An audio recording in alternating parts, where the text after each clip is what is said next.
Connaissance pertinente. Chapitre 2, Al-Baqarah, verset 108. Ou bien voulez-vous interroger votre messager, comme Moïse l'a été auparavant? Et quiconque échange la foi contre la mécréance, s'égare certes du droit chemin. Allah, l'exalté, avertit les musulmans de ne pas persister à poser des questions sans rapport avec le sujet, ce qui pourrait troubler le saint prophète Mohammed, que la paix et les bénédictions soient sur lui, tout comme le saint prophète Moïse, fut troublé par sa nation, les enfants d'Israël. Chapitre 2 Al-Baqarah, versets 67 et 71.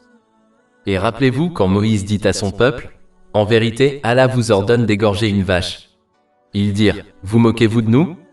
Il dit, « Je cherche refuge auprès d'Allah contre les ignorants. » Ils dirent, « Invoquez votre Seigneur pour qu'il nous explique ce que c'est. » Moïse dit, « Allah a dit, c'est une vache qui n'est ni vieille ni vierge, mais intermédiaire entre les deux. Faites donc ce qui vous est ordonné. » Ils dirent, « Invoquez votre Seigneur pour qu'il nous montre quelle est sa couleur. » Il dit, c'est une vache jaune de couleur vive agréable aux observateurs. Ils dirent, invoquez votre Seigneur pour qu'il nous explique ce que c'est. En vérité, toutes les vaches se ressemblent à nos yeux. Et certes, si Allah le veut, nous serons guidés.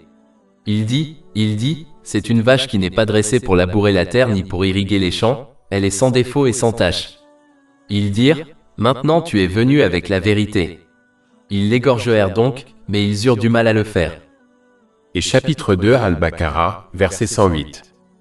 Ou bien, as-tu l'intention d'interroger ton messager comme Moïse l'a été auparavant? Comme l'indiquent clairement les versets qui parlent du saint prophète Moïse, sur lui la paix et le salut, poser des questions sans intérêt ne fait que distraire les gens de ce qui les intéresse, ce qui rend leur vie plus difficile. Cela s'applique aussi bien aux questions mondaines que religieuses. Un musulman doit se concentrer sur la recherche et l'interrogation des questions sur lesquelles il sera interrogé le jour du jugement. Tout le reste doit être laissé de côté, car cela ne fera que le distraire des choses qu'il doit apprendre et mettre en pratique. Comme le recommande un hadith trouvé dans Sahih Muslim, numéro 3257, les musulmans doivent éviter de poser des questions inutiles et se concentrer plutôt sur ce qui leur a été interdit, et sur l'accomplissement de ce qui leur a été ordonné de faire. Malheureusement, de nombreux musulmans, même des savants, se sont mis à discuter et à se disputer sur des questions sans intérêt qui ne seront pas posées le jour du jugement. Cette attitude n'a fait que provoquer des divisions au sein de la nation islamique, malgré le fait qu'il leur ait été ordonné de rester unis. Persister dans cette attitude ne fait que nous éloigner de la croyance au soulagement, qui est toujours lié à des questions et des sujets pertinents, sur lesquels seront interrogés le jour du jugement, vers la mécréance, qui a toujours été liée à des sujets et des questions sans rapport. Chapitre 2 Al-Baqarah, verset 108. Ou bien voulez-vous interroger votre messager, comme Moïse l'a été auparavant? Et quiconque échange la foi contre la mécréance, s'égare certes du droit chemin. Et quiconque échange la foi contre la mécréance, s'égare certes du droit chemin. Ce verset pourrait aussi servir à avertir les gens du livre et les non-musulmans de la Mecque, de ne pas poser de questions inutiles dans le but de causer des ennuis au saint prophète Mohammed, sur lui la paix et le salut, et d'empêcher les autres d'accepter l'islam. Les gens du livre auraient dû apprendre de leurs ancêtres, les enfants d'Israël, l'importance d'éviter de poser des questions inutiles. Comme leurs savants possédaient les écritures divines qui parlaient du Saint-Coran, et des traditions du saint prophète Mohammed, sur lui la paix et le salut, ils n'avaient pas besoin de se comporter de cette manière car la vérité de l'islam leur était très claire.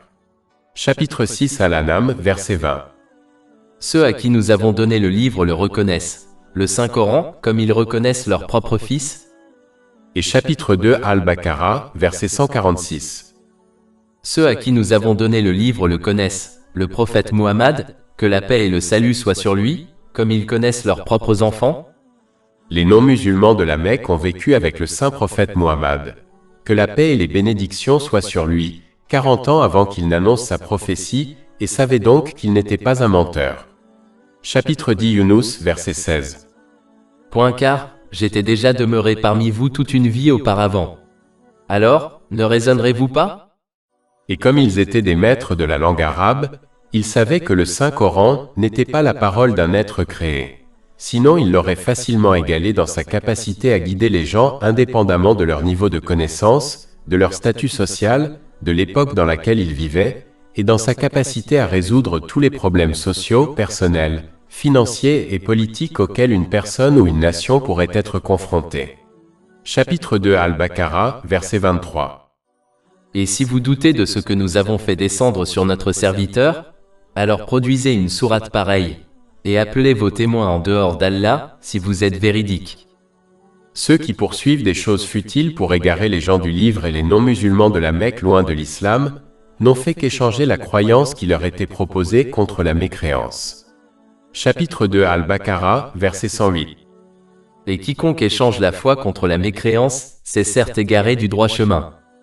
Celui qui s'écarte du droit chemin ne rencontrera que des difficultés dans ce monde, et son chemin ne mènera pas au paradis dans l'autre monde, car il a oublié l'obéissance sincère à Allah, l'exalté, qui implique d'utiliser les bénédictions qui lui ont été accordées d'une manière qui lui est agréable. Comme le souligne le Saint-Coran et les hadiths du Saint-Prophète Muhammad, paix et bénédiction d'Allah sur lui. Chapitre 21, versets 124 à 126. Et quiconque se détourne de mon rappel, certes, aura une vie pénible. Et au jour de la résurrection, nous le rassemblerons aveugle. Il dira, Seigneur, pourquoi m'as-tu ressuscité aveugle, alors que je voyais? Allah dira, ainsi vous sont venus nos signes et vous les avez oubliés. C'est ainsi que vous serez aujourd'hui oubliés.